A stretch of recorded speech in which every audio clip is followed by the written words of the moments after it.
Welcome to study IQ street PCS. आप सभी का स्वागत है स्टडी IQ यूट्यूब प्लेटफॉर्म पर। तो जैसा कि आप जानते हैं, हम यहाँ पर यूपी पीसीएस सीसेट सीरीज चला रहे हैं, जिसमें हम पहले मैथ्स पढ़ रहे हैं। ओके, तो मैथ्स में हम हर दिन एक नया टॉपिक आपके लिए लेकर आते हैं, जिसमें most expected question which is based on PYQ। Okay, तो प्रीवियसली आपके जैसे भी क्वेश्चन पूछे गए हैं, उनसे रिलेटेड मोस्ट एक्सपेक्टेड क्वेश्चन हम यहाँ पर कर रहे हैं। ठीक, तो इससे पहले हम आपके लिए 3 वीडियो अपलोड कर चुके हैं, जिसमें हमने प्रॉफिट एंड लॉस, एवरेज और LCM HCF पढ़ा चुके हैं। अगर आप लोगों ने अभी तक वो वीडियो नहीं देखा है तो आई वुड सजेस्ट कि आप उन्हें भी देख लीजिए टाइम रहते, बिकॉज अब एग्जाम डेट आने तक ये सीरीज लगातार रहेगी। तो जितना आप पीछे छोड़ते जाओगे तो आपके लिए उतना ही बर्डन बढ़ते जाएगा। तो इससे बेटर है कि आप हर दिन एटलीस्ट इतना टाइम निकालें कि आप वीडियो को अगर 2x में देख रहे हो तो 2x में देख लो, है ना, जिससे आपका टाइम बचे। बट बजाय इसके कि आप अवॉइड करो, आप उसको डेली का डेली देखते चलो। ठीक है, अगर आप प्रैक्टिस नहीं करोगे तो आपको एग्जाम में दिक्कत होगी। नाउ, अब बिना किसी देरी के आज का ये टॉपिक जो हम आपके लिए लेकर आए हैं, that is percentage. Percentage one of important topic. अब देखो, परसेंटेज से प्रीवियसली अगर मैं देखूं, PYQ अगर लास्ट 5 ईयर का एनालिसिस करें तो डायरेक्ट क्वेश्चन नहीं आया है, किसी ना किसी में मर्ज होके आया है। बट इन दिस चैप्टर मैं आपको ये बताऊंगी कि how can we calculate the मतलब द टर्म परसेंटेज। ओके, इसमें हम किस तरीके से परसेंटेज वाले क्वेश्चन एक्सपेक्टेड आपके हो सकते हैं जो कि अभी तक नहीं आए हैं। ठीक है, और आगे इसके कैसे क्या चांसेस हैं कि किसी और चैप्टर में कैसे मर्ज होगा। तो जब ये मर्ज होगा तो उसको वहाँ पे भी मैं आगे इंक्रीज करूँगी। ठीक है, बट इसको हम पढ़ते चलते हैं। चलिए, बिना किसी देरी के हम स्टार्ट करें उससे पहले आप सभी के लिए एक इन्फॉर्मेशन है कि जो भी बच्चे अगर आने वाले स्टेट PCS को टारगेट कर रहे हैं तो स्टडी IQ में pre plus mains live foundation Saksham batch number 12 आप लोगों के लिए आया है, जिसमें एडमिशन स्टार्ट हो चुके हैं 5 अगस्त से। लेकिन आपको ये चीज़ ध्यान रखनी है कि एडमिशन क्लोज होने की जो डेट है वो है 8 अगस्त। तो अगर आप अभी भी पीछे हैं या सोच रहे हैं इस बारे में कि करूं कि नहीं करूं, तो डियर देर मत कीजिए। 8 अगस्त से पहले पहले इस बैच में आप एडमिशन ले लीजिए। सिर्फ और सिर्फ 14,999 में ये आपको मिलेगा। बट इसके लिए आपको एक डिस्काउंट कोड लगाना पड़ेगा। अगर आप ये discount code that is Ayushi live use करोगे तो डिस्काउंट मिलेगा, नहीं तो नहीं मिलेगा। इसके रिगार्डिंग जो भी चीज़ें अगर आपको मुझसे जाननी है तो आप मुझसे इंस्टाग्राम या टेलीग्राम पे कनेक्ट हो सकते हैं।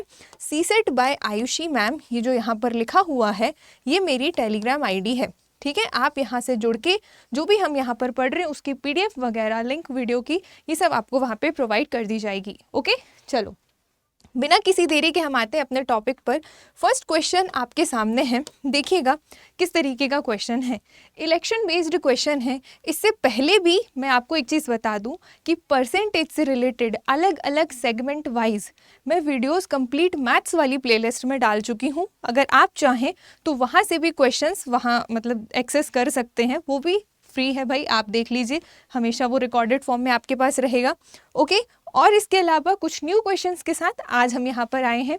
तो फर्स्ट क्वेश्चन आपके लिए आप देख पा रहे होंगे, in an election there were only 2 candidates. ठीक है, कोई इलेक्शन है भाई जिसमें केवल 2 कैंडिडेट हैं, यानी कि 2 उम्मीदवार थे।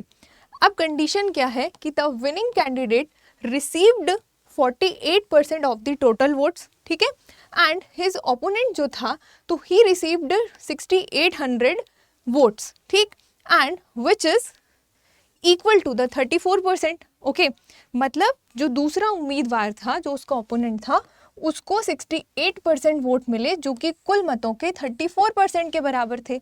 तो आपसे क्वेश्चन पूछ रहा है कि विनिंग मार्जिन और अमान्य मतों की संख्या रिस्पेक्टिवली क्या होगी अगर कुछ मत जो थे वो अमान्य भी रहे हों तो अब आपको यहाँ पे बताया नहीं गया कि how many votes are invalid, वो कुछ वर्ड लिख दिया है आपको बताने कि वो कुछ क्या है। ठीक है, तो कैसे करोगे इस क्वेश्चन को?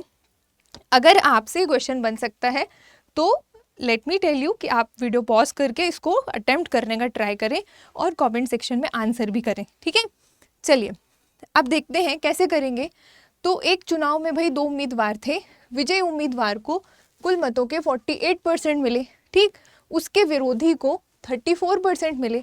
तो अब देखिए, अगर कुल मिला के अगर हम बात करें तो 100% की कैटेगरी पे वोटिंग हो रही होगी भाई।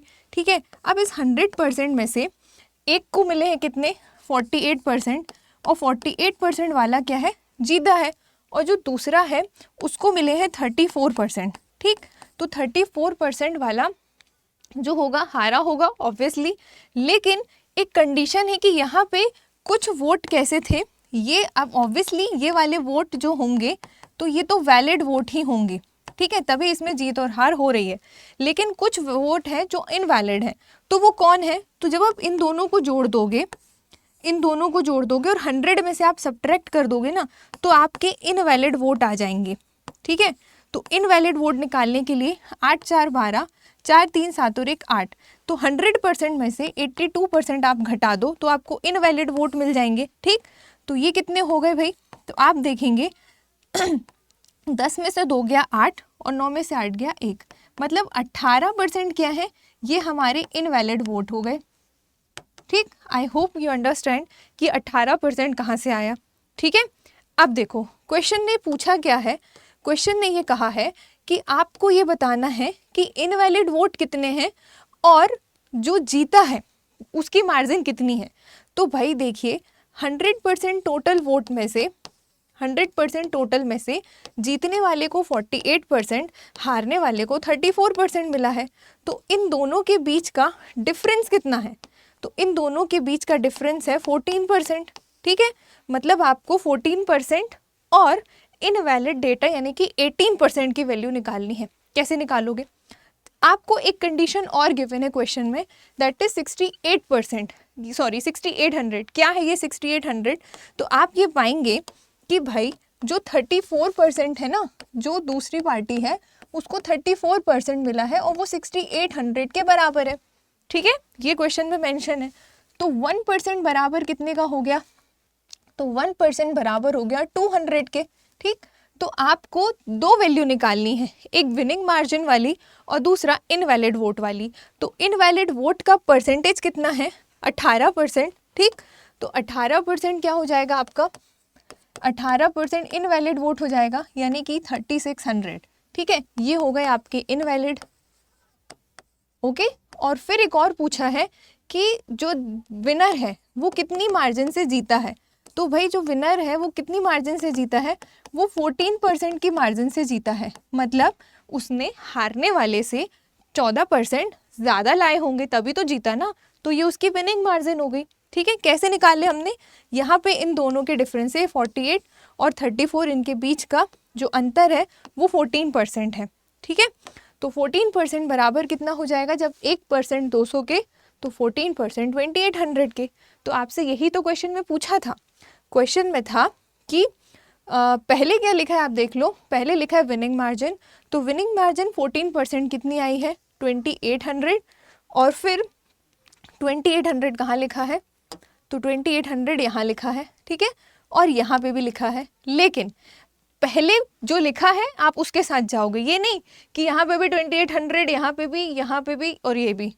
ये कचरा मत कर देना वहाँ जाके, पहले देख लेना पहले किसका नाम लिखा है। तो पहले लिखा है कि विनिंग मार्जिन वाली वैल्यू बतानी है, मतलब विनिंग मार्जिन वाली इतनी है। तो जब आपका आंसर बनेगा ना, वो आपका क्या बनेगा? पहले 2800 आएगा, फिर 3600 आएगा। बहुत सारे बच्चे यहाँ पे गड़बड़ कर देंगे कि पहले 3600 2800, यहाँ पे पहले 28 फिर 36। तो कहाँ पे गड़बड़ हो सकती है? सीक्वेंस में गड़बड़ हो सकती है। तो रिस्पेक्टिवली का मतलब, या हिंदी में क्रमशः का मतलब ये है कि पहले जो वर्ड लिखा है उसकी बात आपको पहले करनी है। अपना दिमाग नहीं चलाना, जो आप लोगों का एक्स्ट्रा ऑर्डिनरी दिमाग चलते रहता है, पहले किसको लिख दो फिर किसी को लिख रहे हैं, ये नहीं करना है। ठीक है, तो केयरफुली जो चीज़ पूछी है जिसका नाम पहले है, आपको उसका डेटा पहले शिफ्ट करना है। ठीक है, तो इस हिसाब से आपका राइट आंसर हो जाएगा ऑप्शन नंबर बी। ठीक है, ये आपका सही आंसर हो जाएगा। आई होप आपको समझ में आया होगा कि इस टाइप के क्वेश्चन को हमें कैसे डील करना है। ठीक है, इलेक्शन वाले क्वेश्चन जनरली परसेंटेज में देखने को मिलते हैं। अब एक चीज़ मैं वापस बता देती हूँ कि यहाँ पर यूपी पीसीएस लिखा है, इसका मतलब बिल्कुल भी नहीं है कि अगर आप किसी अदर स्टेट पीसीएस को टारगेट कर रहे हो तो ये वीडियो आपके लिए नहीं है, ऐसा बिल्कुल भी नहीं है। मैथ्स रीजनिंग कॉमन है भाई, सिलेबस कॉमन है, तो चीज़ें आपके लिए तो अच्छा ही है कि आप जितना ज़्यादा प्रैक्टिस करोगे, आप भले ही स्टेट का नाम लिखा है लेकिन क्वेश्चन अगर आपको नया मिल रहा है तो आपके लिए वेल एंड गुड कि आपको प्रैक्टिस करने का चांस मिल रहा है, ठीक है। तो आप डेफिनेटली अगर आप दूसरे स्टेट के भी हैं तो भी आप इन क्वेश्चंस को सॉल्व कर सकते हैं, ठीक है। चलो नेक्स्ट क्वेश्चन आप सभी के लिए देखिएगा। क्या क्वेश्चन है कि दो उम्मीदवार के बीच हुए एक चुनाव में मतदाता सूची में शामिल 75% मतदाताओं ने मतदान किया, जिसमें से 2% मत अमान्य घोषित कर दिए गए। मतलब 2% वोट कैसे हो गए भाई, इनवैलिड हो गए, ओके। और वोट किसने किया, तो दो लोगों के बीच वोट हुआ, 75% लोग क्या थे, वोटर्स थे। नाउ एक उम्मीदवार को 9,261 वोट मिले, ठीक है। तो दो में से एक को कितने मिले, एक को मिले 9,261, ठीक है। कहाँ गया 9,261, हाँ 9,261। तो फिर क्या बोला, जो कि मान्य मतों के 75% के इक्वल थे। अब मान्य मत आपको डायरेक्ट पता है क्या, पता है क्या डायरेक्ट, यहाँ पे नहीं पता हमें, है ना, लेकिन हमें अमान्य जरूर पता है। तो क्वेश्चन इज उस चुनाव में मतदाता सूची में शामिल कुल मतों की संख्या कितनी होगी। कैसे करोगे इस क्वेश्चन को, पहले भी इस टाइप के क्वेश्चन में बीपीएससी वाली सीरीज में प्रैक्टिस करा चुकी हूँ। जो बच्चे मुझसे लगातार जुड़े हुए हैं ना, उनको बन जाएगा। जो न्यू है वो शायद थोड़ा होल्ड करे अगर वो पहली बार पढ़ रहे हैं तो। अदरवाइज अगर आप पहले भी पढ़ चुके हो तो डेफिनेटली आप अपनी स्पीड पे वर्क करो, रादर देन ये बोलने से कि मैम ये तो कर लिया है या फिर मैम कुछ नया कराओ। तो भाई पहले किए कराए को तो स्पीड बढ़ा लो अपनी, ठीक है। जब वहाँ पे स्पीड बढ़ जाएगी ना, तब अपने आप नए क्वेश्चन जब आएंगे सामने तो आपको करने का एक कॉन्फिडेंस आएगा। अदरवाइज सिर्फ पढ़ते जाओ पढ़ते जाओ पढ़ते जाओ और स्पीड ज़ीरो, तो ये ऐसी पढ़ाई नहीं होती है, ठीक है। तो ये जो मैं पढ़ाते पढ़ाते आपको साइड में ये जो मैं ज्ञान देती हूँ ना, इसको सुना करो थोड़ा, ठीक है। चलो क्या क्वेश्चन है, देखो। तो क्वेश्चन है कुल मतदाताओं की संख्या कितनी है। तो हमने मान लिया भाई कुल मतदाताओं की संख्या x है। अब x के 75% लोगों ने क्या किया, वोट दिया, तो ये हो गए 75%। अब क्वेश्चन इज 2% इनवैलिड थे, मतलब वैलिड हो गए 98%, ठीक है। अब वैलिड वोट का भी 9,261 मिला, जो कि वैलिड वोट का 75% था, तो ये हो गया 75%। क्यों हमने एक बार और 75 लिया, क्योंकि यहाँ से लेके यहाँ तक तो ये वैलिड वोट काउंट कर रहा है, क्योंकि ये टोटल है, इतने लोगों ने वोट दिए, इतने वैलिड थे। तो ऑब्वियसली वोटिंग जब हुई होगी तो वैलिड वोट में ही से तो हुई होगी ना, इसीलिए 98/100 आ रहा है, ठीक है। नाउ ये हो गया 75% वैलिड वोट का, विच इज इक्वल टू 9,261। ये बन गई कंडीशन। बस अब आपको इसको सॉल्व कर लेना है, क्योंकि क्वेश्चन ने क्या पूछा है आपसे कि टोटल नंबर ऑफ वोट कितने थे, तो वो हमारे x थे। यहाँ से आपको x की वैल्यू निकालनी है। जब आप इसको सॉल्व करोगे तो ये हो गया भाई 25 के टेबल से कट जाएगा, ओके। नाउ अब इसको आप सिंप्लीफाई कर लो, तो दिस विल बी 4 1 ज़ा 4, नहीं ये इसको कटेगा नहीं, यहाँ पे इधर देखना इसको, हाँ। कितना हो जाएगा, 9 और 1 10 और 8 18, मतलब 3 से कट जाएगा। 3 1 ज़ा 3, 3 3 ज़ा 9, 3 0 ज़ा 3 8 ज़ा और 3 7 ज़ा, ओके। एंड ये कितना हो जाएगा, 8 3 11 और 7 18, मतलब ये भी 3 से कट जाएगा। 3 1 ज़ा 3, 3 1 ज़ा 3 0 ज़ा 3 2 ज़ा और 3 9 ज़ा, ओके। ऊपर का पूरा कट गया, नहीं यहाँ पे 98 अभी भी बचा हुआ है। तो अब ये किससे कट रहे देखो तो ज़रा, और ये किससे कट जाएगा, तो दिस विल बी 2 के टेबल से अगर आप इसको काटोगे तो 2 4 ज़ा 8 और यहाँ बचा 1, 2 9 ज़ा 18, 2 5 ज़ा 2 0 ज़ा, ठीक है। और कुछ कट रहा है क्या, और देखो ज़रा, जब आप इसको सिंप्लीफाई करोगे तो कितना हो जाएगा, कितना हो जाएगा देखिए ज़रा, 49 है यहाँ पर, है ना, और यहाँ पे 4 है, तो ये तो आपके सीधे उधर जाएंगे इनटू में। 49 से 1029 कट सकता है क्या, देखना, 49 से 1029, जब आप इसको सिंप्लीफाई करेंगे then what will you get, 1029 into 4 into 4 into 50 divided by, ऊपर बच रहा है सिर्फ 49। तो जब आप 49 से इसको कट करोगे तो ये कितने टाइम्स में कट जाएगा, 49 वन ज़ा और 49 टू और एक बार और चला जाएगा, ठीक है। तो अब आपके पास कितना डेटा बचा ऊपर, तो आपके पास बचा 21 इंटू 4 4 ज़ा 16 इंटू और ये 50। तो when you multiply all these numbers then you will get 16,800। मतलब आपका डायरेक्ट राइट आंसर क्या हो जाएगा, 16,800। और ये 16,800 क्या है, ये वही x है जो आपने सपोज किया था कुल वोटों की संख्या, ठीक है। तो इस टाइप से इस क्वेश्चन को करना है। अब मैं एक चीज़ आपको यहाँ पे क्लियर कर देती हूँ कि ये कैलकुलेशन देख के आपको अब दिमाग में ये नहीं आना चाहिए कि मैम ये कैलकुलेशन तो लेंदी है या फिर ये हम करेंगे तो टाइम टेकिंग होगा। तो डियर, ये करने पे आपको टाइम तो लगेगा। अगर आपको एग्ज़ाम क्लियर करना है तो आपको कुछ स्टेप्स से होकर तो गुजरना पड़ेगा, क्योंकि हर चीज़ का शॉर्टकट नहीं होता है। ये बात आप दिमाग में बिठा लीजिए। जो चीज़ आपको इल्यूजन क्रिएट कर रही है कि हर चीज़ शॉर्टकट से सॉल्व होती है, तो ऐसा बिल्कुल भी नहीं है। You have to work on your speed, ठीक है। टाइमर लेके पढ़ाई करो, सेम क्वेश्चन रिपीट करो, स्पीड आपकी बढ़ेगी, टाइम कम होगा, ठीक है। इस चीज़ का यही सोल्यूशन है। नाउ नेक्स्ट क्वेश्चन देखिएगा। एक और क्वेश्चन रखा है इलेक्शन से जो कि आपके लिए इम्पॉर्टेंट हो सकता है। देखिए, एक चुनाव में उम्मीदवार ए को कुल मान्य वोटों के 75% के बराबर वोट मिले। यदि कुल वोटों में सिर्फ 15% वोट अमान्य घोषित हो गए और अगर कुल वोटों की संख्या 5,60,000 है, तो ए के पक्ष में पड़ने वाले मान्य वोटों की संख्या कितनी होगी, आपको ये बताना है, ठीक है। तो अब आप क्या करोगे, इसको सॉल्व करने का कोशिश करो, क्योंकि इस टाइप के क्वेश्चन आपके एग्जाम में देखने को मिलते हैं, ठीक है। नाउ क्वेश्चन अगर हम इंग्लिश में देखें तो क्वेश्चन इज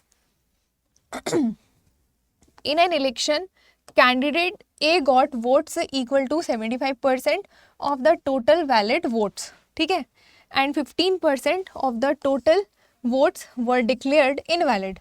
मतलब हमें टोटल वोट तो पता है ना, टोटल वोट पता है कितने, 5,60,000। अब क्वेश्चन ये कह रहा है कि टोटल वोट का 75% ए को मिला, तो ये हो गया 75%, ठीक है, ए को मिला। उसके बाद क्वेश्चन ने क्या कहा, क्वेश्चन इज कि 15% अमान्य थे, मतलब 85% क्या हो गए, वैलिड हो गए, ठीक है। तो कुल ए के पक्ष में कितने पड़े, ए को मिले 75% और 75% किसके, टोटल वोट के वैलिड वोट का 75% गॉट बाय ए, ठीक है। ये मीनिंग है इस लाइन का। बस अब आपको इसको सॉल्व कर देना है। तो ये कितना हो जाएगा, 2 0 से ये 2 0 कट गए, ये 2 0 से ये 2 0 कट गए। तो सिंपली ऊपर का ऊपर डेटा का आपको इंटू करना है। तो 56 इंटू 75 इंटू 85। तो जब आप इन सभी का मल्टीप्लाई करोगे ना, दैन यू विल गेट 357,000।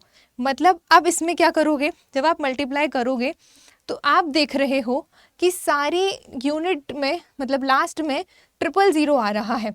मतलब जब आप इंटू करोगे, अब मैं तो यहाँ पे समझा रही हूँ आपको, लेकिन मैं आपको टिप दे सकती हूँ कि जब आप मल्टीप्लाई करो तो थोड़ा थोड़ा मल्टीप्लाई करो, रादर देन पूरा मल्टीप्लाई करने बैठ गए, ठीक। अगर कॉमन इस तरीके से आ रहा है तो आपको आगे स्टेप तो बढ़ानी पड़ेगी। आप इसमें ये नहीं कह सकते कि हम इसका आधा इंटू करें तो क्या चल जाएगा, ऐसा नहीं होता, क्योंकि हर एक ऑप्शन में 000 कॉमन है। तो आपको थोड़ा आगे तक बढ़ना पड़ेगा, ठीक है। अप्रॉक्सीमेशन मेथड आप यूज़ कर सकते हैं अगर यहाँ पे कोई भी डेसिमल नहीं है। तो डेसिमल होता है तो अप्रॉक्सीमेट लगाना थोड़ा डिफिकल्ट हो जाता है, ठीक है। चलो तो नेक्स्ट क्वेश्चन पे आते हैं हम। नाउ नेक्स्ट क्वेश्चन इज क्या क्वेश्चन है कि due to error made while measuring the sides of a rectangle and their measurements, okay. क्या फाउंड हुआ भाई कि 10% और 8% मोर, मतलब कोई रेक्टेंगल है उसमें बाय मिस्टेक क्या हुआ, उसकी जो मेजरमेंट है वो 10% और 8% क्या हो गई, ज़्यादा हो गई। तो आपको ये बताने कि इसके क्षेत्रफल यानी कि एरिया में होने वाले एरर का परसेंट क्या होगा। क्वेश्चन की लैंग्वेज इसी तरीके की होगी, बट इस क्वेश्चन को आप कैसे कर सकते हो, बाय नेट परसेंट फॉर्मूला जो मैंने आपको पहले भी पढ़ाया हुआ है। तो वो फॉर्मूला क्या है, तो formula is x plus y plus x into y divided by 100। Simple इस पे रख दो, आपका आंसर आ जाएगा। ओके, तो x क्या है 10, y क्या है 8 plus 10 into y divided by 100। अब यहाँ पे सारा डेटा पॉजिटिव है, फॉर्मूला भी पॉजिटिव है, लेकिन एक बात आपको यहाँ पे क्या चीज़ ध्यान रखनी है कि यहाँ पे लिखा है इंक्रीमेंट, तो हमने सारा पॉजिटिव लिया है। अगर आपको डिक्रीमेंट लिखकर आएगा तो आप नेगेटिव लेंगे। अगर एक इंक्रीमेंट एक डिक्रीमेंट है तो एक पॉजिटिव एक नेगेटिव जाएगा, ठीक है। बट फॉर्मूला आपका पॉजिटिव साइन से ही बनता है। जो नेगेटिव साइन से बनता है वो फॉर्मूला आपका डिस्काउंट में जाता है। तो जब मैंने आपको प्रॉफिट एंड लॉस पढ़ाया तो डिस्काउंट वाले पोर्शन में मैंने ये बताया हुआ है कि कहाँ पे चेंज आता है, ठीक है। तो सिर्फ इसको आपको सॉल्व करना है, सिंपल है, आप कर लोगे। 10 और 8 18, एक ज़ीरो से एक ज़ीरो कट गया और ये हो गया 8/10। तो अब आप ऑप्शन अगर देखोगे ना तो ऑप्शन में आपको सब जगह 8 8 1 ये सब दिख रहा है। तो सिंपल इसको आप कैसे कर सकते हो, 8 प्लस इसको आप 0.8 लिख सकते हो। तो 8 प्लस 0.8 विल बी 18.8 और 18.8 मतलब ऑप्शन बी जो होगा वो आपका राइट आंसर हो जाएगा। तो इस तरीके से आपको पूरा सॉल्व करने की ज़रूरत तब पड़ेगी जब आपके जो ऑप्शंस हैं वो नियर बाय सिमिलर दिखेंगे आपको, ठीक है। कन्फ्यूजन क्रिएट करने के लिए सारे ऑप्शन में 1 भी दिख रहा है, 8 भी दिख रहा है, डेसिमल भी दिख रहा है, ताकि आप देखो कुछ, करो कुछ, लगाओ कुछ। तो आपको थोड़ा प्रेजेंस ऑफ माइंड के साथ क्वेश्चन को डील करना है। ऑलराइट, चलो नेक्स्ट क्वेश्चन देखो। हाँ, नेक्स्ट क्वेश्चन इज, अब रेशियो वाला चैप्टर ऐसा है जो हर जगह देखने को मिलता है। रेशियो, परसेंटेज, ये दोनों चैप्टर ऐसे हैं जो आपके पूरे मैथमेटिक्स में हर जगह कहीं ना कहीं अपनी एंट्री मारेंगे। ये ऐसे मतलब बहुत ही कहना चाहिए हर जगह इनको जाना है इन चैप्टर को, ठीक है। तो इनको आपको समझ के चलना पड़ेगा कि इनकी ज़रूरत हमें आखिरी तक पड़ेगी। See, the ratio of numbers x and y is 4:5, okay, and if the value of x is 20% more than z, ठीक, then how much time will the value of y be more than z? समझ आया question ने क्या बोला? Question is, यदि संख्याओं x और y का अनुपात 4:5 है, यदि x का मान z से 20% ज़्यादा है तो y का मान z से कितना अधिक होगा? क्या मतलब इसका? देखो, सिंपली आपको क्या करना है, यहाँ पे x और y का आपको रेशियो गिवन है, ठीक है। तो ये हो गया x और ये हो गया y, ये आपको गिवन है 4:5, ये आपको गिवन है। अब क्वेश्चन इज, यदि x का मान z से 20% ज़्यादा है, मतलब x का मान z से 20% ज़्यादा है, मतलब 100 में ऐड करके बात करोगे 20 को, तो ये कितना हो गया, x बराबर z इंटू 6/5। 20 के टेबल से हमने इसको रिड्यूस कर दिया, तो आप इसी को क्या लिख सकते हो, इसी को रेशियो के फॉर्म में क्या लिख सकते हो, आप लिख सकते हो x upon z equals to, ये z को यहाँ ले आओ नीचे यहाँ पर, ठीक है, इक्वल्स टू 6/5। अब थोड़ा सा ना ध्यान से देखना अपनी आँखों से, क्या देखना है आपको कि यहाँ पर देखो x की वैल्यू 4 है और यहाँ पर x की वैल्यू 6 है। अब कोई भी चीज़ अगर कॉमन है तो उसकी हर जगह वैल्यू अलग अलग कैसे हो सकती है? सपोज आप हो, आपकी वैल्यू घर में होगी अलग, वो वाली वैल्यू की बात नहीं कर रही हूँ, मतलब जो रिस्पेक्ट वाली वैल्यू उसकी बात नहीं कर रही हूँ कि मान लो आप एक वर्किंग मैन हो और आपकी वैल्यू घर पे 0% है, ऑफिस में 100% है, ठीक है, क्योंकि आप वहाँ पे वर्क करते हो और ऑफिस के लोगों को उस तरीके से ट्रीट करते हो। घर में तो हम ऐसे ही से रह लेते हैं ना, तो लोग उतना रिस्पेक्ट नहीं देते, घर में वो घर ही का बंदा समझते हैं। तो अब ये वही x है, ठीक, तो जिसको एक जगह 4 वैल्यू दे रहे हैं और एक जगह 6 वैल्यू दे रहे हैं, तो है तो बंदा एक ही ना, तो उसकी वैल्यू एक ही टाइम पे अलग अलग जगह कैसे हो सकती है?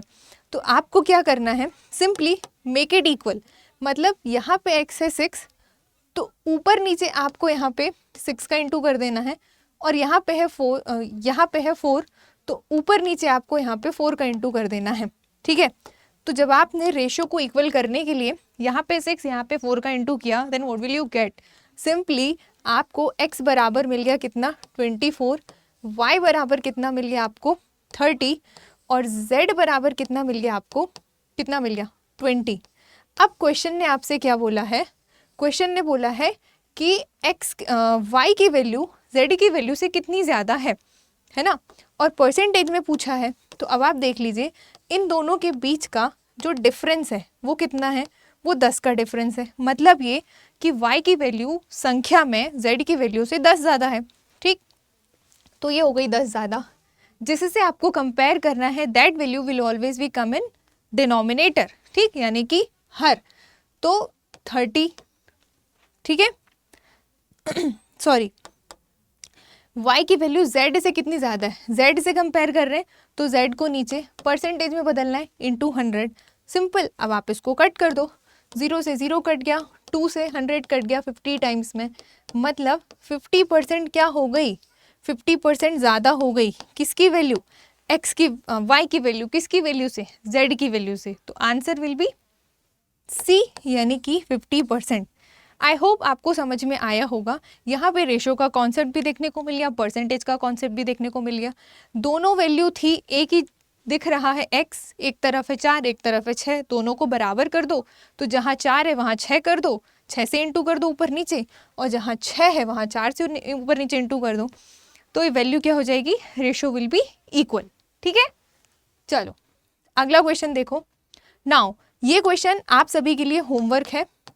आप इसको मुझे कमेंट सेक्शन में मेंशन करके देंगे कि इस क्वेश्चन का आंसर कितना होगा। और अगर आपको ये क्वेश्चन नहीं भी बनता है तो भी कमेंट सेक्शन में ड्रॉप करना कि मैम क्वेश्चन नंबर 6 आप हमको अगले वीडियो में समझा दीजिएगा। ठीक है, तो मैं उसको पिक करूँगी। अगर आप नहीं करोगे कमेंट तो मुझे लगेगा आपसे बन गया। ठीक है, और नेक्स्ट क्लास में मैं इसका आपको क्या बताऊँगी, राइट आंसर। ओके, चलो अगला क्वेश्चन आप सभी के लिए फ्रैक्शन से है। फ्रैक्शन, रेशियो, परसेंटेज आपस में इंटरकनेक्टेड होते हैं, इनसे रिलेटेड क्वेश्चन बनते ही हैं। देखो, if the numerator of a fraction y upon x is increased by 12% and is denominator is decreased by 2%, ठीक है, then the value of that fraction becomes 6/7। तो फाइंड द ओरिजिनल फ्रैक्शन। क्या बोल दिया क्वेश्चन ने, क्या आपको समझ में आया कि नहीं आया? आया? देखो, यदि एक भिन्न y अपॉन x कोई भिन्न है, यानी कि कोई फ्रैक्शन है जो कि y अपॉन x है according to the question, okay, के अंश में अगर हम 12% का इंक्रीमेंट करें, मतलब ये y में 12% का इंक्रीमेंट किया तो ये हो गया y इंटू 112, क्योंकि 12% का इंक्रीमेंट मतलब 100 में प्लस करके बात करना। एंड उसके हर में अगर हम 2% की कमी कर दें, ठीक है, तो हर x था 2% की कमी मतलब 98 कर दो 100 में सब्ट्रैक्ट करके, तो उस भिन्न का मान, इसका मान कितना हो जा रहा है, 6/7 अकॉर्डिंग टू द क्वेश्चन। हमने नहीं किया, क्वेश्चन ने किया है। ठीक है, हाँ, अब आप इसको सॉल्व कर दो। आपसे पूछा क्या है, ओरिजिनल भिन्न क्या होगी, यानी कि y अपॉन x की वैल्यू आपको निकालनी है। जल्दी से फटाफट सॉल्व करो। क्या होगा आंसर, 7 1 जा 7, 7 और ये कितने टाइम्स कट जाएगा, 14 टाइम्स में। ठीक है, नाउ अब आप इसको एक तरफ ले आओ, y upon x equals to 6 into 14 divided by 112, ये हो गया। अब आप इसको सॉल्व कर दो, कितना हो जाएगा, ये कितना हो जाएगा, तो ये हो जाएगा भाई 2 5 जा 10, 2 6 जा 12, 2 7 जा 14, ठीक, 2 3 जा 6, 2 2 जा 4, 2 8 जा 16, 7 1 जा 7, 7 4 जा 28। तो y अपॉन एक्स कितना दिख रहा है आपको, तो आप बोलोगे ma'am y upon x equals to 3/4। अब ऑप्शन देखो ज़रा, क्या 3/4 आ रहा है? हाँ, ऑप्शन नंबर ए इज़ 3/4। तो सिंपली जो जो चीज़ें क्वेश्चन में मतलब उस फ्रैक्शन में इम्प्लीमेंट करने को बोला वो आपने किया, और उसके बेसिस पे इक्वल आपको क्या निकालना है, ओरिजिनल फ्रैक्शन निकालना है ना। तो कैसे करोगे, इस तरीके से करोगे। ठीक है, अब कई बार बच्चे क्या गलती करते हैं कि इसमें इंटू नहीं करते, वो अलग से इंटू करने लग जाते हैं और y बाय एक्स के इक्वल रखने लग जाते हैं। तो ये नहीं करना है।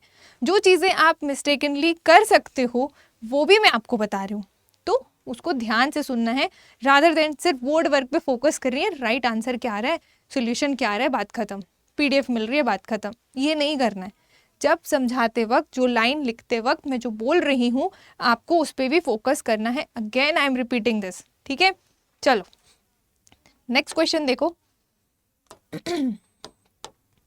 नेक्स्ट क्वेश्चन इज, रामू अपनी आय का 72% खर्च करता है और उसकी आय में 12% की वृद्धि होती है, ठीक है।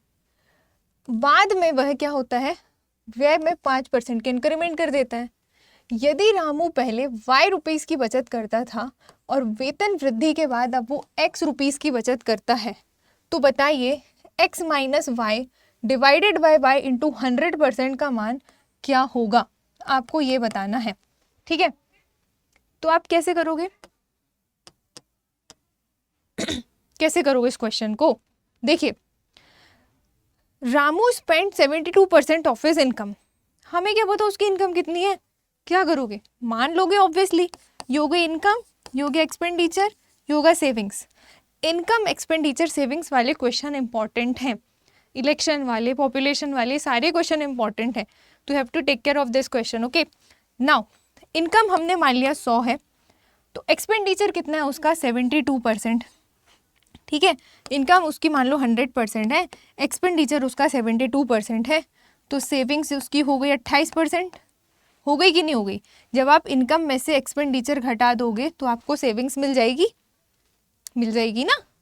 हाँ, तो अब देखो, अब क्वेश्चन कह रहा है कि यदि वो पहले y रुपीस की बचत करता था, मतलब ये y रुपीस था 28%, ओके। अब क्या हुआ, उसकी इनकम में 12% का इंक्रीमेंट हो गया, पहले इनकम 100% थी, 12% का इंक्रीमेंट हुआ तो इनकम हो गई 112 हो गई, तो जो उसका एक्सपेंडिचर था ना उस पर क्या हुआ भाई, 5% का इंक्रीमेंट हो गया। तो क्या करोगे, 72 का 5% निकाल लोगे, 5% इंक्रीमेंट निकालोगे तो आपको क्या मिल जाएगा, तो आपको मिल जाएगा 75.6, ठीक है, 75.6। अब इनकम में से आप एक्सपेंडिचर घटा देना तो आपकी सेविंग्स आ जाएगी। तो जब आप 112 में से 75.6 घटाओगे that what will you get, कितना मिलेगा आपको, तो आपको मिलेगा 36.4, ठीक। और ये क्या है, ये आपका x है। क्यों x है, क्योंकि क्वेश्चन इज कि पहले वो y रुपीस बचा रहा था, वो x रुपीस बचा रहा है, तो टेक्निकली न्यूमेरिक में कितना बचा रहा है 28 और यहाँ पे 36.4। तो अब करना क्या है, ये हो गया y, ये हो गया x। आपको फाइंड आउट क्या करना है, आपको फाइंड आउट करना है x minus Y divided by y into 100। आपको अकॉर्डिंग टू द क्वेश्चन इसकी वैल्यू निकालनी है, तो क्या करोगे, और यहाँ पे परसेंट क्वेश्चन में ही लिखा हुआ है, ठीक है। x की जगह पे x की वैल्यू पुट कर दो, 36.4 माइनस y की जगह पे y की वैल्यू, ये हो गया, और डिवाइडेड बाय y कितना है 28 इंटू 100, ठीक, और ये हो गया परसेंट। तो जस्ट इसको सॉल्व करना है, कमेंट सेक्शन में आपको आंसर करना है कि इसका राइट आंसर क्या होगा, सिर्फ इसको सॉल्व करना है, दैट्स इट। क्या करोगे, आप लोग सॉल्व करोगे, ठीक है। कुछ क्वेश्चन मैं आपको ये कैलकुलेशन देती ही इसलिए हूँ ताकि जब मैं क्वेश्चन दूँ तो आप एटलीस्ट उसको तो करो।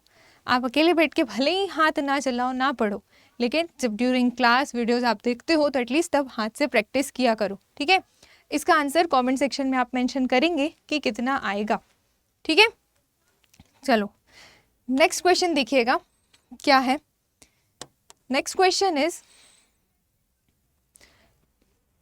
If Mohan got 72% marks in physics, ठीक है, and 68% marks in chemistry, then find the percent marks that Mohan got in both the subjects together, assuming that the weightage of the both the subjects is equal। मतलब ये कि आपको ये मान के चलना है कि दोनों सब्जेक्ट का वेटेज इक्वल है, तो दोनों सब्जेक्ट में कुल मिलाकर उसने कितने परसेंट मार्क्स हासिल किए, आपको ये बताना है। कैसे करोगे, कैसे करोगे, देखो यदि मोहन को फिजिक्स में 72%, केमिस्ट्री में 68% मार्क्स मिलते हैं, और ये मानते हुए कि दोनों सब्जेक्ट्स का वेटेज क्या है, इक्वल है, तो उसको दोनों विषय में मिलाकर कितने प्रतिशत अंक मिलेंगे आपको ये बताना है। तो हमने मान लिए भाई कि जो दोनों सब्जेक्ट हैं उसके टोटल मार्क्स कितने हैं, 100 है, ठीक है।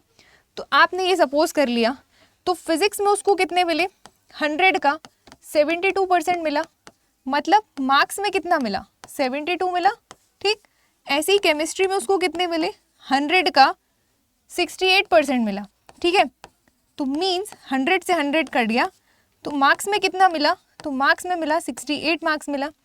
अब क्वेश्चन क्या है, क्वेश्चन इज, तो करना क्या है आपको यहाँ पे, आपको ये बताना है कि बोथ द सब्जेक्ट में उनको कितने % मार्क्स मिले टोटल। तो करोगे कैसे, इन दोनों को जोड़ दोगे, ओके, और डिवाइड कर दोगे किसके, 200 के, और इनटू 100, मतलब कि 200 में से उनको इतने मिले। तो 72 प्लस 68 डिवाइडेड बाय 2 सब्जेक्ट हैं तो दोनों के पूर्णांक 100 100 200 और इनटू 100 परसेंटेज का 2 0 से 2 0 कट गया, तो ये कितना हो गया, 8 और 2 10, 7 और 7 14, यानी कि 140 का आधा कितना हो गया, 70%। मतलब ये कि उसको ओवरऑल दोनों सब्जेक्ट में मिलाकर कितने मार्क्स मिले, 70%, ठीक है। इस तरीके से आपको इस क्वेश्चन को करना है। आई होप आपको समझ में आ रहा होगा कि इसे आएगा अगर एग्जाम में परसेंटेज तो हमें उसको कैसे डील करना है, ठीक है। Now next question is, in an examination 45% student passed and 79 750 didn't pass, ठीक है। तो what was the number of students who appeared in the examination. अब इस टाइप के क्वेश्चन मैं आपको पहले भी करा चुकी हूँ, तो जो बच्चे मुझसे रेगुलरली जुड़े हैं तो उनको ये डेफिनेटली बनेगा। देखिएगा कैसे करना है। क्वेश्चन इज क्या क्वेश्चन है कि 45% छात्र क्या हुए भाई, पास हुए, जिसमें से 79 750 पास नहीं हुए। तो अगर आप ये सपोज कर लो कि 100% लोग थे, तो 100% में से अगर 45% क्या हैं, पास हैं, मतलब रिमेनिंग 55% क्या हुए होंगे, फेल हुए होंगे, ठीक है। तो अब क्वेश्चन इज, फेल होने वाले 79 750 हैं, तो पार्टिसिपेट करने वाले तो 100% है ना, इतना आपको निकालना है। तो करोगे क्या, ये जो 55% है ये 79 750 के बराबर हो जाएगा, ठीक है। तो 1% बराबर कितना हो जाएगा, 79 750 डिवाइडेड बाय 55। तो 100% आप निकाल लीजिए इंटू 100 करके, ठीक है। तो अब देखना ये 11 के टेबल से कट जाएगा, 11 5 ज़ा 55, 11 7 ज़ा 77, बचा कितना 7, 11 7 ज़ा 77, और कितना बचा यहाँ पे, कितना बचा, एक सेकेंड रुको, 11 7 ज़ा 77, बचा 2, 11 2 ज़ा 22 और 11 5 ज़ा 55, 0। नाउ 5 1 ज़ा 5, 5 2 ज़ा और ये 0, बस अब आप इसका इंटू कर दो तो आपका राइट आंसर आ जाएगा, ठीक है। तो 2 0 ज़ा 2 0 तो ऐसे ही लग जाएंगे, ठीक है। 2 5 ज़ा 10, बचा 1, 2 2 ज़ा 4 और 1 5 और 2 7 ज़ा 14, मतलब 1 4 5 0 0, 1 4 5 0 0, आंसर ऑप्शन नंबर डी हो जाना है। सिंपल परसेंटेज के ये कुछ बेसिक्स क्वेश्चन है जो आपको आने चाहिए, ठीक है। आई होप आपको ये समझ में आ रहे होंगे। नाउ नेक्स्ट क्वेश्चन इज, किसी एग्जाम में जैक ने 45% मार्क्स प्राप्त किए और वह 18 मार्क्स से क्या हो गया भाई, फेल हो गया। तो आपको ये बताना है कि 65% अंक अगर वो प्राप्त करता है तो वो पासिंग मार्क्स से क्या करता है, 6 मार्क्स से ज़्यादा लाता है, ठीक है। तो इस एग्जाम में कोई भी मतलब अधिकतम अंक पास करने के लिए कितने कर सकता था, स्कोर कितना कर सकता था, you have to tell this. क्या करोगे, सिंपल इस क्वेश्चन में हमें नहीं पता टोटल मार्क्स कितने थे, तो हमने मान लिए x थे, तो x का 45% उसको मिला, जिसमें से वो 18 मार्क्स उसको कम मिले, मतलब अगर 18 और मिल जाते तो वो पास हो जाता, ठीक।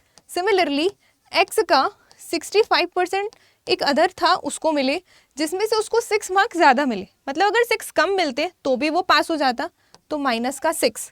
अब आप क्या करोगे, इस इक्वेशन को सॉल्व करोगे, कमेंट सेक्शन में आंसर करोगे कि x की वैल्यू कितनी आएगी, ठीक है। और x वही वैल्यू है जो कि मैक्सिमम मार्क्स डिनोट कर रहा है, ठीक है। कमेंट सेक्शन में आंसर ज़रूर करना। क्वेश्चन नंबर 11, बस इतनी ही इक्वेशन में आपका क्वेश्चन सॉल्व हो जाना है, ठीक है। नाउ एक और क्वेश्चन है पॉपुलेशन से, जो कि आपको मैथ्स में देखने को मिलता है, विच इज़ कि किसी गांव की संख्या कितनी है भाई, 10,000 थी, ठीक है। एंड क्वेश्चन ये कह रहा है कि 10% की रेट से वो क्या होती है, इंक्रीमेंट होता है उसमें, ओके। और वो 2 साल पहले इतनी थी, तो बताइए प्रेजेंट में कितनी है, कैसे करोगे इसको, सिंपल 10,000 पहले थी, पास्ट में थी, 2 साल बाद, मतलब हर साल वो 10% की रेट से बढ़ रही है ना, तो 2 साल बाद जाओगे तो प्रेजेंट में पहुंच जाओगे। तो पास्ट में 2 साल बाद जाने के लिए आप क्या करोगे, होल वैल्यू का सीधा इनटू करोगे तो आप पहुंच जाओगे। व्हाट्स द होल वैल्यू, 10% की रेट से बढ़ रही है, तो 10% की रेट से बढ़ना मतलब 10% का 10/100 आप लिखोगे, इसको सॉल्व करोगे तो 10 और 1 11, 11/10 क्या हो जाएगा इसकी होल वैल्यू। जब आगे जाना होता है तो होल वैल्यू का सीधा इनटू करते हैं, ये मैं आपको पहले भी बता चुकी हूँ, जो लोग मुझसे जुड़े होंगे तो उनको बन जाएगा। नाउ सिर्फ इस इक्वेशन को सॉल्व करना है, आपका आंसर आ जाएगा कि आफ्टर 2 इयर्स वो प्रेजेंट में पहुंच जाएगा तो वो पॉपुलेशन कितनी होगी। अगेन इस क्वेश्चन का आंसर भी आप कमेंट सेक्शन में ज़रूर कीजिएगा कि करंट पॉपुलेशन कितनी है, ठीक है। आई होप आपको यहाँ तक किसी भी प्रकार का कोई डाउट नहीं होगा। जितने भी क्वेश्चन हमने यहाँ पे किए और जो क्वेश्चन मैंने आपको दिए प्रैक्टिस के लिए प्लस होमवर्क में, ये आप कमेंट सेक्शन में ड्रॉप करेंगे, ठीक है। चलो आज की क्लास को अब हम यहीं पे एंड करते हैं। आई होप आपके लिए क्वेश्चंस यूजफुल होंगे for your UPPCS CSAT examination. मिलते हैं नेक्स्ट वीडियो में एक नए टॉपिक के साथ, तब तक के लिए thank you so much and have a very nice day.